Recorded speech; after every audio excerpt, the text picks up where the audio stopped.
आइए प्रार्थना करते हैं। स्वर्ग और पृथ्वी की सृजनहार पिता, इस मौका के लिए धन्यवाद देते हैं कि आपके पवित्र और सत्य वचन को सीखने जा रहे हैं। हमें समझने के लिए बुद्धि दे, यीशु के नाम से मांगते हैं, आमीन। जय मसीह के दोस्तों, 10 आज्ञाओं का 7वीं आज्ञा क्या है? तू व्यभिचार ना करना है। निर्गमन 20:14। यह आज्ञा न केवल अपवित्र काम को मना करती है, पर कामुक सोच और इच्छा या कोई अभ्यास को जो उन्हें उत्तेजित होने की आदत डालती है। पवित्रता न केवल बाहरी जीवन में मांग करता है, पर गुप्त इरादों में और दिल की भावनाओं में भी पवित्रता मांग करता है। मसीह जो परमेश्वर की कानून की दूरगामी दायित्व की शिक्षा दी, उसने बुरे विचार या नज़र को उतना ही सच्चा पाप घोषित किया जितना यह गैर कानूनी काम है। विवाह और तलाक। सवाल 1, पहला विवाह कहाँ और किसके द्वारा मनाया गया था? उत्पत्ति 2:21-24 पढ़ें। तब यहोवा परमेश्वर ने आदम को गहरी नींद में डाल दिया, और जब वह सो गया तब उसने उसकी एक पसली निकालकर उसकी जगह मांस भर दिया, और यहोवा परमेश्वर ने उस पसली को जो उसने आदम में से निकाली थी स्त्री बना दिया और उसको आदम के पास ले आया। तब आदम ने कहा, अब यह मेरी हड्डियों में की हड्डी और मेरे मांस में का मांस है, इसलिए इसका नाम नारी होगा, क्योंकि यह नार में से निकाली गई है। इस कारण पुरुष अपने माता पिता को छोड़कर अपनी पत्नी से मिला रहेगा और वे एक ही तन बने रहेंगे। परमेश्वर ने पहली शादी का जश्न मनाया। इस प्रकार संस्था का असल निर्माता विश्व का सृष्टिकर्ता था। विवाह आदरणीय है। इब्रानियों 13:4। यह मनुष्य के लिए ईश्वर के पहले उपहारों में से एक था, और यह उन 2 संस्थाओं में से एक है जिन्हें पतन के बाद आदम अपने साथ आदन का बटिका के द्वार से बाहर ले आया। जब ईश्वरीय नियमों को मान्यता मिलती है, इस संबंध में सम्मानित और आज्ञाकारी विवाह एक आशीर्वाद है। यह जाति की पवित्रता और खुशी की रक्षा करता है। यह मनुष्य की सामाजिक जरूरतों को पूरा करता है। यह शारीरिक, बौद्धिक और नैतिक प्रकृति को ऊपर उठाता है। सवाल 2, यीशु मसीह किन शब्दों में शादी को ईश्वर के रूप में मानता है? मत्ती 19:5-6। इस कारण मनुष्य अपने माता पिता से अलग होकर अपनी पत्नी के साथ रहेगा और वे दोनों एक तन होंगे। अतः वे अब 2 नहीं परंतु एक तन हैं। इसलिए जिसे परमेश्वर ने जोड़ा है उसे मनुष्य अलग न करे। शादी के समय पुरुष और स्त्री एक तन बन जाते हैं। सवाल 4, प्रतिज्ञा किए गए बेटे के मामले में सारा और इब्राहिम की गलती के कारण और परिणामी कठिनाई जो सारा और हजीरा के बीच उत्पन्न हुई, इब्राहिम विवाह संबंध की पवित्रता बरकरार रखते हुए उससे क्या शिक्षा मिला है? उत्पत्ति 21:11-12। यह बात अब्राहम को अपने पुत्र के कारण बुरी लगी। तब परमेश्वर ने अब्राहम से कहा, उस लड़के और अपनी दासी के कारण तुझे बुरा न लगे। जो बात सारा तुझसे कहे उसे मान, क्योंकि जो तेरा वंश कहलाएगा सो इसहाक ही से चलेगा।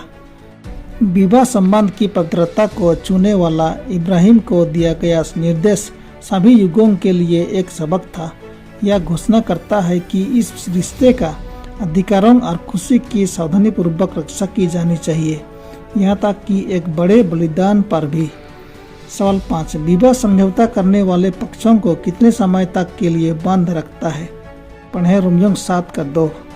क्योंकि विवाहित स्त्री व्यवस्था के अनुसार अपने पति के जीते जी उससे बंधी है, परंतु यदि पति मर जाए तो वह पति की व्यवस्था से छूट गई। कोरिन्थियों 7:39। जब तक किसी स्त्री का पति जीवित रहता है तब तक वह उससे बांधी हुई है, परंतु जब उसका पति मर जाए तो जिससे चाहे विवाह कर सकती है, परंतु केवल प्रभु में। पति के जीते जी तक बंधी रहती है। सवाल 6, पारिवारिक जीवन की सुरक्षा के लिए विशेष रूप से कौन सी आज्ञाएं तैयार की गई थी? निर्गमन 20:14-17। तू किसी के घर का लालच ना करना, ना तो किसी की पत्नी का लालच करना, और न किसी के दास दासी या बैल गधे का, न किसी की किसी वस्तु का लालच करना। पारिवारिक बंधन सबसे निकटतम, बहुत कोमल और पवित्र पृथ्वी पर किसी भी अन्य के तुलना में सबसे अधिक है। इसे मानव जाति के लिए एक आशीर्वाद बनने के लिए डिजाइन किया गया था, और यह एक आशीर्वाद है जहां शादी बंधन बुद्धिमानी से, ईश्वर के भय से और अपनी जिम्मेदारियों पर उचित विचार के साथ दर्ज किया जाता है। सवाल 7, हमारे उद्धारकर्ता ने 7वीं आज्ञा की व्याख्या कैसे की? पढ़े मत्ती 5 का 27-28। तुम सुन चुके हो कि कहा गया था व्यभिचार न करना, परंतु मैं तुमसे यह कहता हूँ कि जो कोई किसी स्त्री पर कुदृष्टि डाले वह अपने मन में उससे व्यभिचार कर चुका। 8, किन परिस्थितियों में ही विवाह संबंध विच्छेद किया जा सकता है? पढ़े मत्ती 5:32। परंतु मैं तुमसे यह कहता हूँ कि जो कोई अपनी पत्नी को व्यभिचार के सिवा किसी और कारण से तलाक दे तो वह उससे व्यभिचार करवाता है, और जो कोई उस त्यागी हुई से विवाह करे वह व्यभिचार करता है। बड़े उपदेश पर यीशु ने स्पष्ट रूप से घोषणा की कि शादी प्रतिज्ञा के प्रति बेवफाई को छोड़कर विवाह बंधन का कोई विघटन नहीं हो सकता है। ना तो फिर किसको पुनर्विवाह का अधिकार केवल कब है? यद्यपि शास्त्र विवाह प्रतिज्ञा के प्रति बेवफाई के लिए तलाक की अनुमति देता है, तो भी शादी बंधन को बनाए रखने के लिए निर्दोष व्यक्ति के द्वारा दोषी व्यक्ति को माफ करना चाहिए और दोषी पति या पत्नी का व्यवहार को सुधारने का कोशिश करनी चाहिए। यदि ऐसी स्थिति में जब यह मिलन या क्षमा करने के बाद भी नहीं सुधरता है तो निर्दोष पति या पत्नी को तलाक लेने और फिर से शादी करने का बाइबिल का अधिकार है। सवाल 10, 7वीं आज्ञा का उल्लंघन किन अन्य पापों में गिना गया है? गलतियों 5:19-20। शरीर के काम तो प्रकट हैं, अर्थात व्यभिचार, गंदे काम, लुचपन, मूर्ति पूजा, टोना, बैर, झगड़ा, ईर्ष्या, घोर विरोध, फूट, विधर्म। 5:3-4। ऐसा पवित्र लोगों के योग्य है, वैसा तुम में व्यभिचार और किसी प्रकार के अशुद्ध काम या लोभ की चर्चा तक न हो। न निर्लजता, न मूर्खता की बातचीत की, न उपवास किया, क्योंकि ये बातें शोभा नहीं देती, वरन धन्यवाद ही सुना जाए। सवाल 13, मसीहियों को किस विषय पर सोचने की सलाह दी जाती है? फिलिपियों 4:8। इसलिए हे भाइयों, जो जो बातें सत्य हैं और जो जो बातें आदरणीय हैं और जो जो बातें उचित है और जो जो बातें पवित्र हैं और जो जो बातें सुहावनी हैं और जो जो बातें मनभावनी हैं, अर्थात जो भी सद्गुण और प्रशंसा की बातें हैं, उन्हीं पर ध्यान लगाया करो। 14, पवित्र शास्त्र में पवित्रता का कौन सा शेष उदाहरण मिलता है?